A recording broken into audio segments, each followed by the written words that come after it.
Bạn trồng mướp mà cây leo tùm, lá xanh rợp vàng, nhưng quả thì chẳng thấy đâu. Rất có thể không phải do giống kém, mà do bạn đang mắc những lỗi này. Chỉ cần sửa đúng cách, dàn mướp sẽ khỏe hơn, ra hoa nhiều hơn và cho quả liên tục suốt mùa. Mướp là loại cây phát triển rất nhanh, dễ trồng, chịu nóng tốt và có thể cho năng suất rất cao. Nhưng thực tế, rất nhiều người trồng mướp mấy tháng trời mà chỉ thấy dây lá xanh tốt, còn quả thì ít, thậm chí không đậu quả.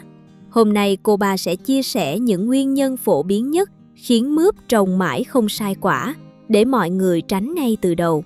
Lỗi đầu tiên là trồng hoặc đem cây ra ngoài quá sớm. Mướp là cây ưa ấm, chịu nóng tốt, nhưng lại rất sợ lạnh. Nếu nhiệt độ ngoài trời còn thấp, cây con đem ra trồng sẽ rất dễ chậm lớn, còi cọc, thậm chí chết cây. Thời điểm thích hợp là khi thời tiết đã ổn định, nhiệt độ không còn quá lạnh, cây con cũng phải đủ khỏe. Khi đem cây mướp đi trồng, cây nên có ít nhất khoảng 3 lá thật. Nếu cây còn quá nhỏ, bộ rễ chưa phát triển đủ, đem ra đất mới sẽ rất khó thích nghi. Còn nếu trồng quá muộn, cây lại bỏ lỡ giai đoạn thời tiết ấm áp nhất để phát triển thân lá và ra hoa đậu quả. Cách an toàn nhất khi trồng cây con là giữ nguyên bầu đất quanh rễ. Khi lấy cây ra khỏi chậu, cố gắng nhẹ tay, không làm vỡ bầu, không làm đứt rễ. Cây mướp được trồng nguyên bầu sẽ bén rễ nhanh hơn, ít bị chột và sớm leo giàn. Lỗi thứ hai là chọn sai vị trí trồng. Mướp là cây rất thích nắng, càng có nhiều ánh sáng, cây càng phát triển khỏe, dây leo càng mạnh, hoa và quả cũng nhiều hơn. Nếu trồng mướp ở góc vườn thiếu nắng, bị nhà, tường hoặc cây lớn che bóng, cây thường sẽ vươn dài, lá nhiều nhưng yếu, khả năng ra hoa và đậu quả kém. Vì vậy, trước khi trồng mướp, hãy chọn nơi có nắng trực tiếp càng nhiều càng tốt. Một vị trí thoáng, nhiều nắng, không bị che khuất sẽ giúp cây quang hợp tốt, nuôi thân lá khỏe và sau này nuôi quả tốt hơn. Ngay cả giai đoạn cây con cũng cần ánh sáng. Nếu trong nhà, nên cho cây con ra nơi có nắng nhẹ vào ban ngày để cây cứng cáp, thân không bị vươn dài, yếu ớt. Lỗi thứ ba là trồng trong không gian quá nhỏ. Mướp có bộ rễ rất khỏe và phát triển rộng. Ngay từ khi còn là cây con, rễ mướp đã cần nhiều không gian để ăn sâu, lan rộng và hút dinh dưỡng. Nếu trồng trong chậu quá nhỏ, thùng quá nhỏ hoặc đất quá ít, cây rất khó phát triển hết sức. Cùng là cây mướp, nhưng trồng trong thùng lớn sẽ khác hẳn trồng trong xô nhỏ. Thùng càng rộng, đất càng nhiều, rễ càng khỏe, thì cây càng có khả năng nuôi nhiều quả. Ngoài việc chọn chậu lớn hoặc luống đất rộng, còn một cách giúp mướp ra thêm rễ là vùi một đoạn thân sát gốc xuống đất.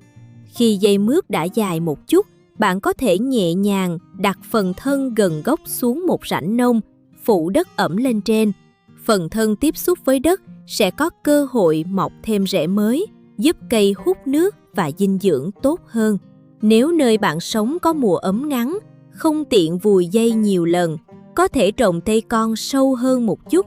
Khi cây lớn, vun thêm đất quanh gốc vài lần để một phần thân được phủ đất. Cách này cũng giúp cây có thêm rễ phụ, khỏe hơn và bền cây hơn. Lỗi thứ tư là đất trồng quá nghèo hoặc quá bí.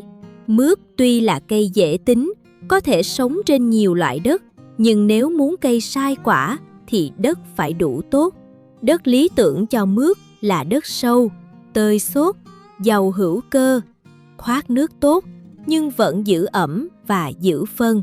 Nếu trồng mướp ở nơi đất cứng, chai, nghèo dinh dưỡng, cây sẽ rất khó phát triển mạnh. Có thể ban đầu cây vẫn sống, vẫn leo, nhưng về sau sẽ dễ vàng lá, ít hoa, ít quả. Trước khi trồng, nên cải tạo đất bằng phân hữu cơ hoai mục, phân compost, phân chuồng hoai hoặc các loại chất hữu cơ đã xử lý kỹ. Đất càng tơi, càng giàu mùn, bộ rễ càng dễ phát triển. Khi rễ khỏe, cây mới đủ sức nuôi dây, nuôi hoa và nuôi quả liên tục. Lỗi thứ năm là tưới nước không đúng giai đoạn. Mướt có rất nhiều lá, lá lại to, nên khả năng thoát hơi nước rất mạnh. Khi cây bước vào giai đoạn phát triển mạnh, nếu thiếu nước, cây sẽ chậm lớn, hoa quả dễ rụng, quả nhỏ và nhanh bị già. Tuy nhiên, không phải lúc nào tưới thật nhiều cũng tốt. Khi cây còn nhỏ, nếu đất lúc nào cũng quá ướt, rễ sẽ lười ăn sâu, cây dễ yếu. Giai đoạn cây con chỉ nên giữ đất đủ ẩm, không để úng, hơi khô nhẹ một chút sẽ kích thích rễ phát triển xuống sâu hơn. Đến giai đoạn cây ra hoa nhiều cũng không nên tưới quá đẫm liên tục. Nếu độ ẩm quá cao, việc thụ phấn có thể bị ảnh hưởng. Lúc cây đang nở hoa rộ nên giữ đất ẩm vừa phải, thoáng, không quá sũng nước. Nhưng khi quả đã đậu và bắt đầu lớn nhanh, lúc này mướt lại cần rất nhiều nước. Nếu để khô hạn, quả sẽ chậm lớn, dễ cong, dễ xơ và năng suất giảm rõ rệt. Giai đoạn nuôi quả cần tưới đều, tưới đủ để rễ hút dinh dưỡng tốt, lá quang hợp mạnh và quả phát triển nhanh. Nói đơn giản, cây con tưới vừa phải, ra hoa không để quá ẩm, nuôi quả thì phải tưới đủ nước. Lỗi thứ 6 là bón phân không hợp lý. Nhiều người khi trồng mướt chỉ bón một lần phân lót lúc mới trồng, sau đó để cây tự lớn. Ban đầu, cây có thể vẫn xanh tốt, nhưng đến khi cây ra hoa và nuôi nhiều quả, lượng dinh dưỡng trong đất không còn đủ nữa. Kết quả là cây vàng lá, hoa ít dần, quả non dễ rụng. Muốn mướt cho quả lâu dài, phải bón phân theo từng giai đoạn. Trước khi trồng, cần bón lót đầy đủ bằng phân hữu cơ hoai mục, compost hoặc phân nền giàu dinh dưỡng. Giai đoạn đầu, cây cần nhiều đạm hơn để phát triển thân lá và bộ khung khỏe. Khi dây mướp đã leo vàng, bắt đầu ra nhiều hoa, nên chuyển sang lại phân cân đối hơn, có đủ đạm, lân và kali. Như vậy, cây vừa tiếp tục phát triển dây lá, vừa có đủ dinh dưỡng để ra hoa, đậu quả và nuôi quả lớn. Về cuối mùa, khi bộ rễ bắt đầu yếu dần, khả năng hút dinh dưỡng giảm, có thể bổ sung thêm phân qua lá. Ví dụ, dùng phân bón lá giàu kali hoặc nước tro bếp ngâm pha loãng nếu bạn có sẵn. Bổ sung đúng lúc sẽ giúp lá xanh lâu hơn, quả lên nhanh hơn và chất lượng quả cũng tốt hơn. Lỗi thứ 7 là không tỉa cây hoặc tỉa sai cách. Nhiều người thấy giàn mướt càng rậm càng thích, nghĩ rằng lá nhiều thì cây khỏe. Nhưng nếu giàn quá rậm, bên trong thiếu ánh sáng, không khí không lưu thông, cây rất dễ bị sâu bệnh, nấm, rụng hoa và giảm đậu quả. Mướp là cây phát triển rất mạnh, chồi bên mọc nhanh. Nếu không tỉa, dây sẽ chằng chịt, lá che kín nhau, cây tốn dinh dưỡng để nuôi quá nhiều thân lá thay vì tập trung nuôi quả. Khi cây bắt đầu leo giàn, nên giữ một thân chính khỏe để cây vươn lên. Những nhánh phụ mọc quá thấp gần gốc nên tỉa bỏ. Phần lá già, lá vàng, lá sát mặt đất cũng nên cắt dần để gốc thông thoáng. Khi cây đã lên giàn, các nhánh phía trên có thể giữ lại để ra hoa và đậu quả, nhưng vẫn cần thường xuyên quan sát, cắt bỏ những lá quá dày, lá che kín, lá già yếu hoặc những dây mọc lộn xộn không cần thiết. Một giàn mướt tốt không phải là giàn rộng kín mít, mà là giàn thoáng, đủ lá khỏe để quang hợp, nhưng ánh sáng và gió vẫn lọt được vào bên trong. Lỗi thứ 8 là không làm giàn đủ chắc và đủ rộng. Dây mướt mềm, dài và phát triển cực nhanh. Nếu không có giàn tốt, cây sẽ bò dưới đất, dây chồng lên nhau, lá không nhận đủ nắng, hoa quả dễ bị sâu bệnh và khó chăm sóc. Lúc cây còn nhỏ, có thể chỉ cần vài cây tre hoặc cọc để dẫn dây leo lên, nhưng khi cây lớn nhanh, giàn nhỏ sẽ không đủ. Lúc này cần bổ sung thêm thanh nhang, làm mái giàn rộng hơn, chắc hơn để dây có chỗ bò ra. Giàn càng rộng và thông thoáng, dây mướt càng dễ phân tán, lá nhận được nhiều nắng hơn, hoa cái và quả cũng có nhiều không gian phát triển hơn. Nếu giàn quá nhỏ, dây mướt cuộn thành một đống, cây vẫn xanh nhưng năng suất sẽ không cao. Vì vậy, ngay từ đầu nên chuẩn bị giàn chắc, cao vừa đủ, mặt giàn rộng.